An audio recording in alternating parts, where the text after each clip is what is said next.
السلام علیکم ورحمۃ اللہ۔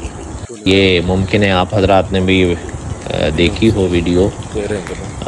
یہ میں نے پتہ کیا سویرے بھی، لاہور بھی رابطہ کیا اور مفتی امداد اللہ انور صاحب سے بھی رابطہ کیا، چونکہ انہی کے علاقے میں ہے، یہ انہی کے شہر میں ہیں، وہیں پر ہے۔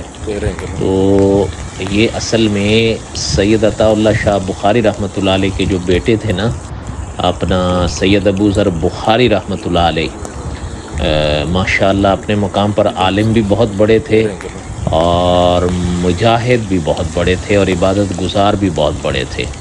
قاری عبداللہ یابی صاحب رحمۃ اللہ علیہ نے مجھے بتایا تھا کہ ماہ رمضان میں ہر روز ایک قرآن مقدس ختم کرتے تھے، اور مفتی تقی عثمانی صاحب نے اپنی ایک کتاب میں لکھا ہے کہ سید عطا اللہ شاہ بخاری رحمۃ اللہ علیہ کی تقریر کی جھلک رنگ وہ سید ابو ذر بخاری رحمۃ اللہ علیہ کی تقریر میں تھا۔ تو محترم کی وفات کے مدتوں بعد، وہ آپ اس میں پڑھ سکتے ہیں، قبر کھلی ہے پانی کی وجہ سے، تو آپ اس میں غور سے کر کے دیکھیں۔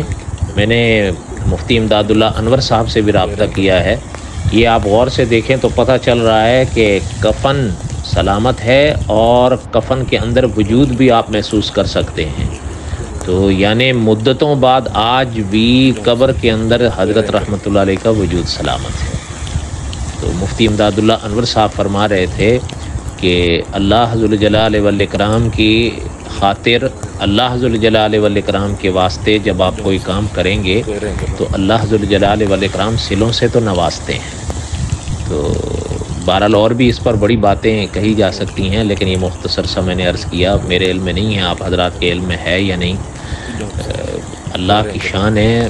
اپنا سید ابو ذر بخاری رحمۃ اللہ علیہ کا عالم یہ تھا کہ جب کبھی اسلاف علماء کا، بزرگوں کا ذکر آتا تھا تو روتے تھے، دھاڑے مار مار کے روتے تھے۔ معنی یہ کہ علماء حق سے، اسلاف سے ان کو اتنی محبت تھی۔ اور بہرحال اور کیا کیا کہیں، پھر موقع ہوگا، لیکن اس بات کو غور سے دیکھیں۔ اور میں نے اس لیے تھوڑا سا پیغام دیا تاکہ آپ آگے نشر کرتے ہوئے اطمینان رکھیں، کیونکہ میڈیا میں بسا اوقات غلط چیزیں بھی نشر ہوتی ہیں، لیکن یہ جتنی بات ہے صاف ہے۔